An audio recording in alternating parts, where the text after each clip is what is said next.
Good afternoon everyone, or good evening, and welcome to an Oz Cyclone Chasers update. Today, the 16th of January 2013, and we have a fair bit to get through today. Some very exciting times happening for Queensland and Western Australia. Taking a look at the latest satellite imagery, we can see that whatever's happened, or whatever was being looked at happening in the WA area with this Kimberley-Pilbara low, you can see it here, sheared away completely. There's very little of it left. There is a surface circulation there, but really all it is a very low level circulation. There's nothing to it. So we're not going to spend any time tonight talking about that one. We're going to shift our focus to the Gulf of Carpentaria, where you can see a fairly decent convergence about to occur over the next 24, 48, 72 hours between a storm cluster coming off the landmass here of Queensland and the monsoon trough coming in from the northwest. And in here we're going to see a fairly big battle zone of rain, thunderstorm activity, and eventually a tropical low that could turn into a cyclone either before hitting the coast or when it pops off the East Queensland coast. It's expected to become a cyclone there. In fact, we'd be very surprised if it doesn't become a tropical cyclone in the Coral Sea. Conditions are very nice out there for it to further develop into a cyclone, and the models are unanimous on this, and we'll talk a bit more about them shortly. But in a nutshell, tropical low to form in the Gulf, hit the coast, push across the peninsula, form into a tropical cyclone in the Coral Sea, pushing southeast away from the coast, at least in the medium term. The other area we're going to watch and talk about tonight is the Kimberley. We're expecting a low to form here either in the Joseph Bonaparte Gulf or just off the Kimberley coastline. We're then expecting that low to drift towards the southwest. We're expecting it to slowly develop, not rapidly develop, slowly develop as it does so, quite close to the coast. And eventually we're probably looking at an impact in the Pilbara of a weak to moderate tropical cyclone in the medium to longer term. So that's in a nutshell. Now let's get into both of those in a bit more detail. Courtesy of Weather Zone again, this is the next 7 days in rainfall. These are your amounts in millimetres here in the shadings, and you can see just a very large chunk of far north Queensland, which has really been in need for some rain. Big chunk of the Gulf country, big chunk of the top end, and also the northwest are expecting big falls of rain over the next 7 days. You can see though, as far as Queensland goes particularly, that rain is not really heading anywhere south of about Cairns, possibly even Cooktown, depending on where this low actually happens in the Gulf. If it happens more towards the southern Gulf, you might see that area of very heavy rain extending south towards the Cairns area, maybe even a little bit further south. But if the current model projections are anything to go by, we're expecting most of the rain to be north of Cairns, with Cairns getting some light to moderate falls. But that's the all-important part, is where this low happens, and it's still a few days away, so we're not exactly sure. At the moment, we're probably leaning towards the central, crossing around the central Cape. So, folks, let's see how this all pans out over the next few days, and we're going to start by focusing on the Gulf of Carpentaria. We haven't forgotten the WA region. We will talk about that later on in our broadcast, but we're going to start with the Gulf and the Coral Sea. Now, this is the European model projection. You can see the northwesterly monsoon already trying to creep into the Gulf of Carpentaria. We can see also what looks to be a bit of a convergence zone in here. And as we continue to travel through the time frame now, we're going through to Thursday morning. We see the monsoon well and truly trying to penetrate into the Gulf. We also see a slight curvature in the monsoon. We see an area of convergence here on the eastern top end. And now it's that area of convergence that we're watching. So when you see these arrows that come together in over a certain spot, that's what we call convergence at the surface. And when we do see that, we look for heavy rainfall. And we see that heavier rainfall right in there, as you saw those arrows coming northwest, northeast, that convergence creating heavy rainfall. The other thing we start to look for is low-level spin or vorticity, and when we start to see that low-level spin, that's what's the catalyst for a tropical low forming, at least at the surface. Basically in meteorology, in any weather, as soon as we get some rotation or some spin or some vorticity, that spin will create lower pressure than the area around it, and so that's where we start to look for the development of a low pressure system. So that's by Thursday morning, so you can see everything's already happening Thursday morning. We're already starting to get that convergence area. At the moment though, up until Thursday night, it's mostly remaining quite a fair way into the Northern Territory. So we're not seeing really too much happening in the Gulf just yet. As we head into Friday morning, we start to see that area of spin at the surface here in the southwestern Gulf, and we start to then track that from Friday afternoon through to Friday night. We continue to see it here. It's not very well defined, and it continues to push slowly towards the east, or east-southeast, and there it is where my cursor is on Friday night. If we then track it through till Saturday morning, we tend to see it actually forming a little better now, but remaining almost stationary just to the northwest of Mornington Island here. Now, the colour coding, by the way, down here is the wind speed, the sustained wind speed in knots, not kilometres an hour. So when you see the yellow, we're talking 25 to or 23 to 28 knots. So we're starting to talk strong wind warning. And you can see here, very nice stretch. You can also see actually in the last couple of days between Thursday to Saturday, this is Saturday morning now, you can see the monsoon really starting to fire up over the top of the Gulf, and that's going to be the catalyst for what happens next. Now, if we head slower now to Saturday afternoon at about 4 p.m. Queensland time, we really see the tropical low definitely in its formative stages. As we head towards Saturday night, we start to see it getting a bit of a move towards the east. We continue to see the strong wind warning type winds in the top of the Gulf. We also see some very heavy convergence here off the coast of North Queensland, so that's going to create some very strong, very heavy rainfall out this way, but probably not getting quite onto the coast. Now, as we head towards Sunday morning, at 7 a.m. we see the system crossing the coast right up here in the peninsula, probably around the central, maybe just towards the southern part of the peninsula, and we see gales, these orange colouring, which is 28 to 35 knots. We're starting to see gales to its north from the very strong monsoon, but unfortunately or fortunately on the south side there's not too much happening. You're getting 15 to 20, maybe even 25 knots on the south as this thing crosses the coast. Well south of Weipa, well north of Normanton, so somewhere in between those areas. And we're also seeing this convergent area here in the Coral Sea as well, where the monsoon, the surge of the monsoon trough sort of meets these northeasterlies, creating another area of spin here. So we will need to watch that second area of spin on the Sunday just off the coast of Cairns, because in any monsoon trough, when we get that area of convergence, it's very, very quick. It's a very, very quick potential to spin up because, as I say, spin in the surface creates low pressure. So this area is to watch, but we'd also be just keeping a very close eye on that area there just off Cairns if this sort of scenario eventuates where we get the surge. The leading edge of the monsoon surge meeting the northeasterlies is going to create a little bit of spin out here, and so that'll need to be watched as well.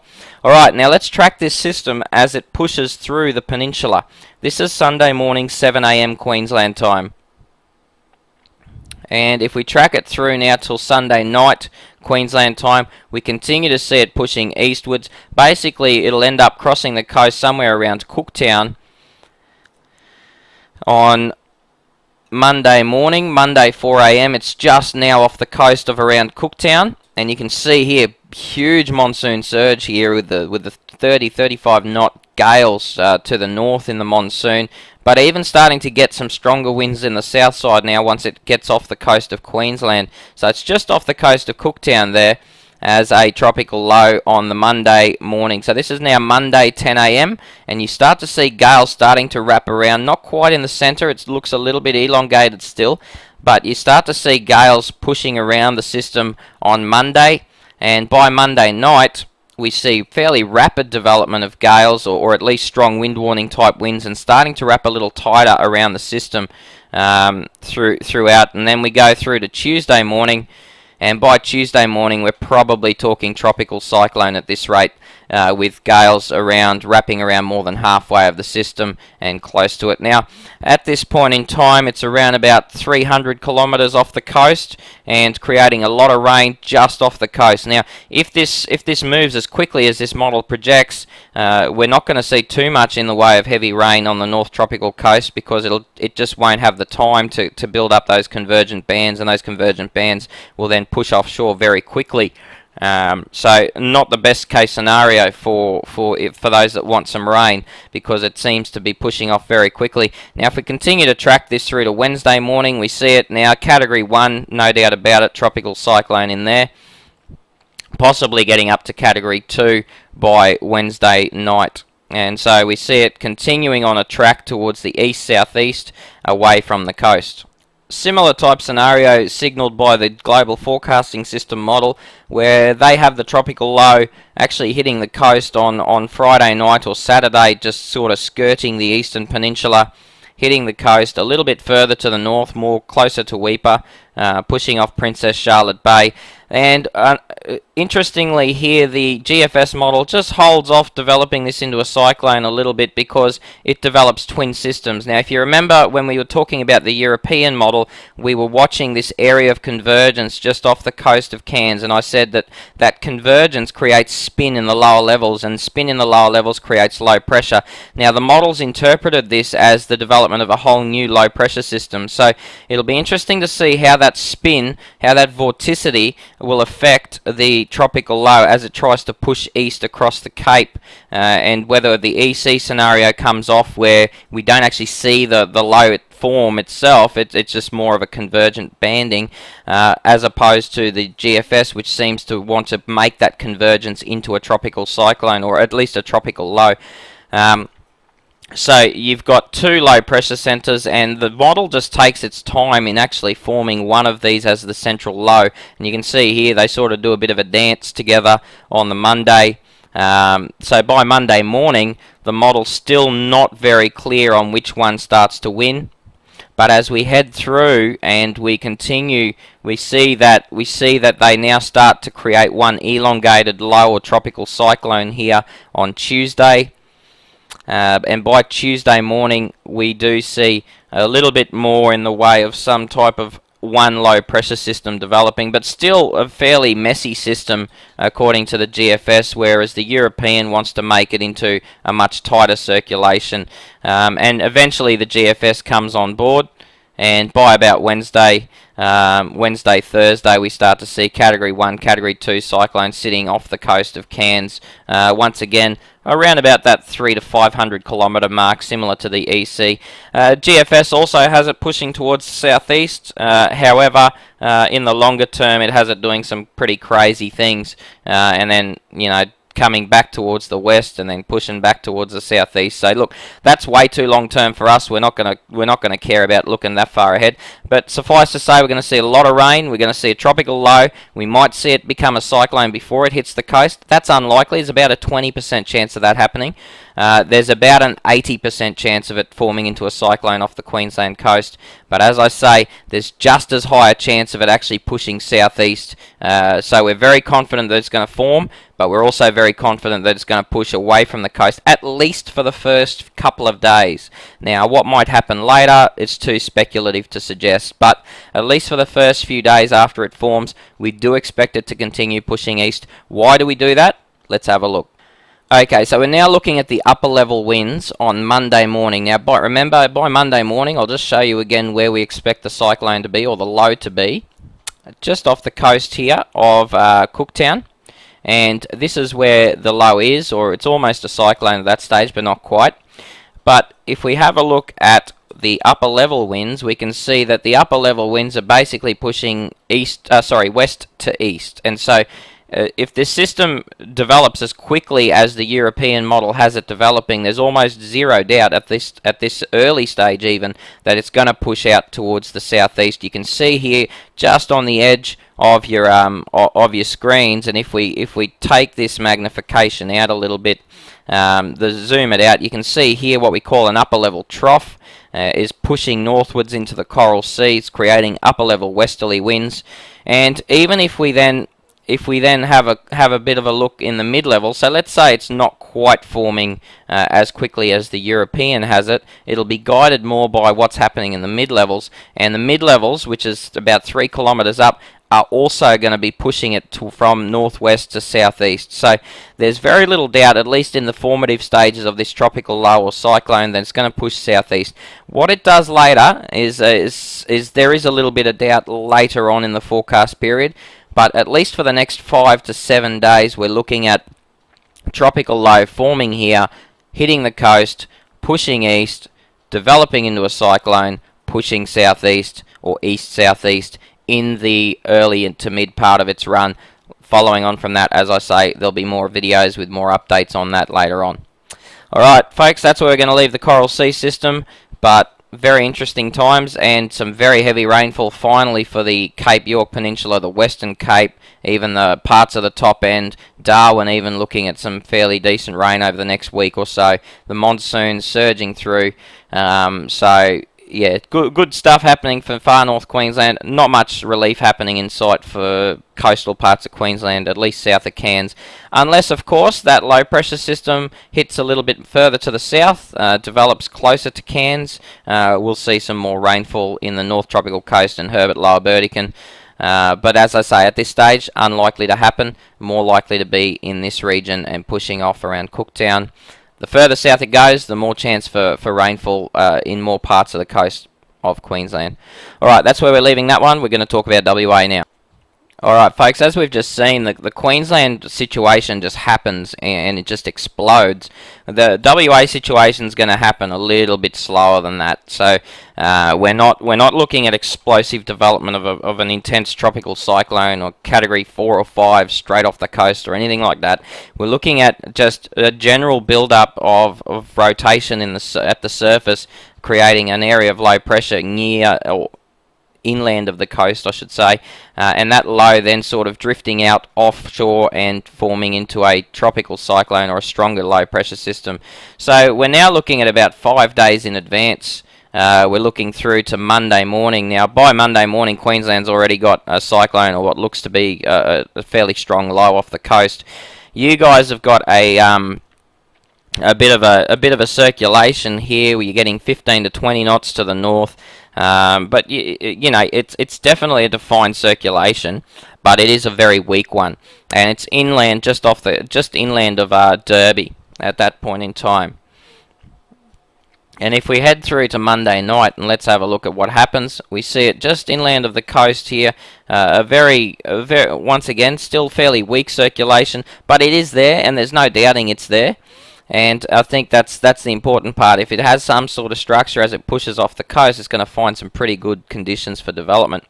Now on Tuesday morning, we see this low just off the coast of Broome, once again creating 15, 20, 25 knots to its north in the northwest monsoon. Now, the heaviest and strongest part of the monsoon has already passed this region by this stage, so the heavy stuff's all happening in Queensland at this point in time. So it's going to have to rely on more than just a big surge of a monsoon to get it going. And that's where we see that vorticity in the surface, and we also see some fairly good shear conditions at the time. So if we're heading through to Wednesday morning now, and we see the circulation now well and truly off the coast, and this is going to get it into the warm, soupy waters of the Indian Ocean, and we start to look at other things like wind shear and have a look at how wind shear is going to be affecting the system. And you can see here, this is the wind shear levels in the southeast Indian Ocean. As long as it stays south of the North Kimberley, it should be in a very nice spot for further development. Cyclones will develop in the red, the purple, and even the blue in this wind shear map. They will not develop in anything lighter than blue. So anything in the aqua or green or orange will kill it. So as long as it stays, as I say, south of the North Kimberley coastline, this thing should be in a reasonable area for further development.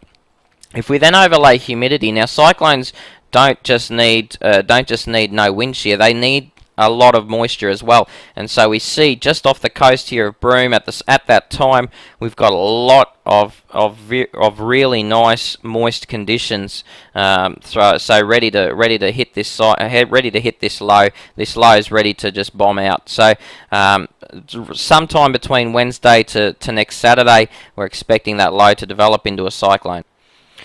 And if we just track it through another 12 hours, just to show you, it starts to track towards the southwest, but you do start to see its wind field starting to develop.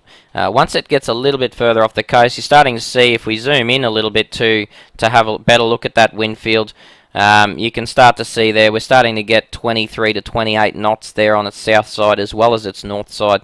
So as long as it can just push off that coast a little bit, and as long as it can stay south of the far north Kimberley, this thing should be in a very good spot for development. Now, the other big news is because this low just lingers in this region, it creates an area of convergence all through and around it in the banding that comes in around it. So you're going to see big rainfalls here over the Kimberley, maybe even filtering and trickling into the Pilbara. Regardless of whether this thing turns into a cyclone or not, you're going to see some very heavy rainfalls and very high accumulative totals.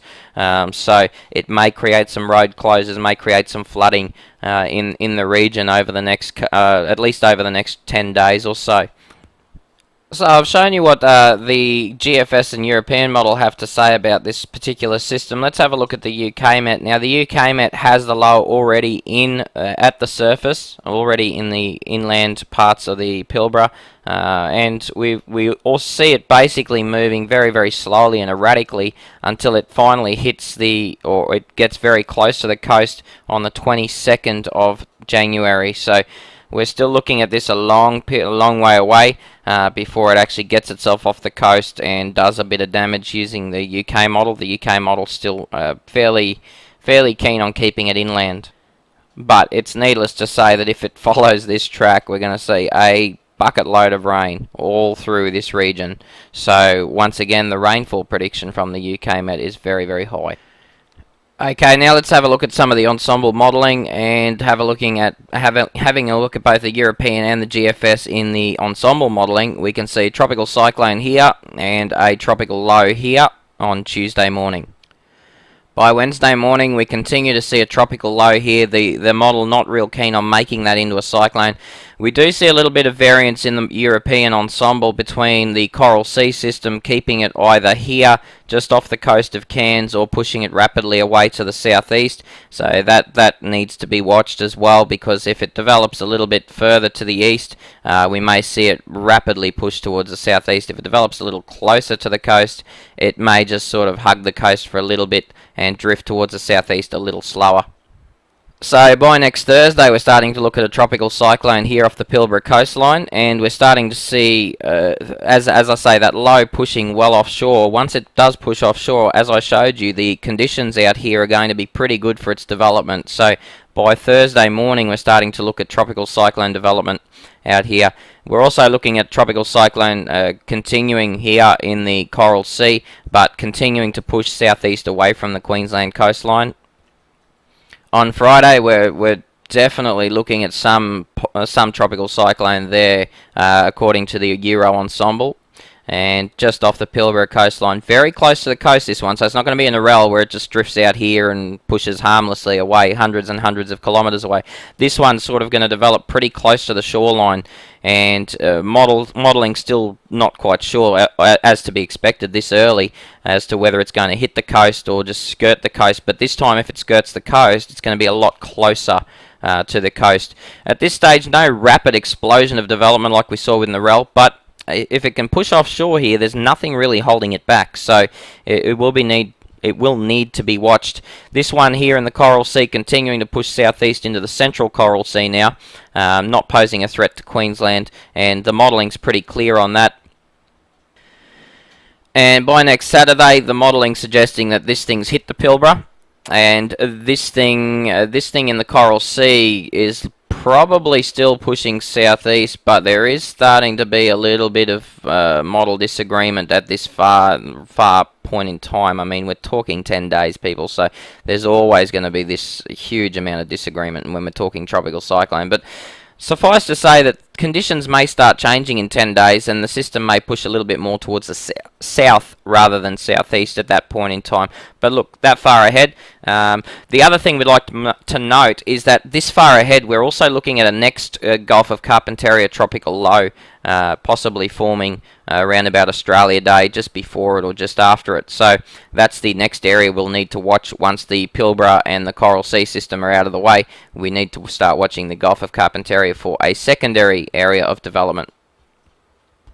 Alright, so let's work with the GFS ensemble now, and that was the European I just showed you. The GFS ensemble, much more likely to be right than the actual GFS model, is showing us a tropical low or cyclone off the Queensland coast on Monday. By Tuesday, we're seeing the same low or cyclone just sitting on off the coastline here. Interestingly, there is a little bit of model disagreement here. There are a couple of very eastern outliers. The other area that we're watching here around Broome, we see a tropical low on the Tuesday morning. It's a bit more bullish, putting that low there Tuesday morning. By Wednesday morning, we've got a tropical cyclone in the Coral Sea continuing to push towards the southeast. There are, once again, a couple of western outliers and a couple of eastern outliers that keep the system either close to the coast or a long way away from the coast. And a tropical cyclone developing here between Broome and Port in the WA region on Wednesday. The model in the GFS modelling is very bullish on actually hitting the coastline around Port Hedland with the tropical cyclone. As I say though, remember this is now Thursday the 24th, so this is a long way away, and especially with such a vigorous monsoon, it's very doubtful as to whether the forecast will come off. That's why we use ensembles, because they give us a better idea. And look, the ensemble is pretty clear that it does want to hit the coast around Hedland with this one. The tropical cyclone off the Queensland coast appears to be moving in a south-southeast direction according to the GFS model, and we do have a fairly strong ridge in place here in the GFS model ensemble, so it'll be interesting to see. I know that even though the upper level winds are pushing northwest to southeast, the ridge will try and act as a bit of a block in the low to mid levels to try and block the system from pushing southeast. So it might be a bit of interesting byplay happening between a few different weather systems in the Coral Sea as to what the Coral Sea cyclone does in the long term. On Friday, that cyclone that hit the Pilbara is now inland in the Pilbara and Gascoyne region. We're also starting to look at a new Gulf of Carpentaria tropical low on the GFS, just like we were on the EC. So as I say, this is where our focus will shift in about 10 days' time. But the Coral Sea system, there's just heaps and heaps of variability in that modelling. Look, none of the models are putting it onto the coast, which is the important thing, I think, for a lot of people. But we do see a lot of variability in the model guidance by Friday, and that's to be expected, as I say. And as we take it out to Saturday, that Pilbara system is no more, or it's a low just here pushing back off the coast, but in far too cold water temperatures. We continue to watch the Gulf of Carpentaria, the Gulf country, particularly the southern Gulf here for next tropical cyclone or tropical low development, and way too much variability in the Coral Sea. We have absolutely no idea what's going on by that stage, so not worth talking about. Alright folks, so in a nutshell, Coral Sea, tropical low developing in the Gulf, hitting the coast, pushing offshore, developing into a cyclone, pushing southeast. That's it in a nutshell. On the WA coast, a little bit slower in everything, but a tropical low inland first, pushing off the coast around Broome, maybe slightly north, developing into a tropical cyclone and approaching, maybe hitting the coastline in the Pilbara or Gascoyne region. That's what we're thinking at the moment, and if anything changes, we'll let you know. You'll be first to know, but at this point in time, very interesting times throughout Queensland and WA, and a fair bit of rain for the Northern Territory. We didn't talk about the Northern Territory, not much happening there cyclone-wise, but still going to see a fair bit of rain from the monsoon. Look, if anything, if this tropical low does form out here, it may push a bit of your rain away from particularly the Darwin area, but it's still going to expect a fair bit of rain over the next few days at least. Alright folks, thanks for watching tonight. We'll have another update tomorrow night. Thank you.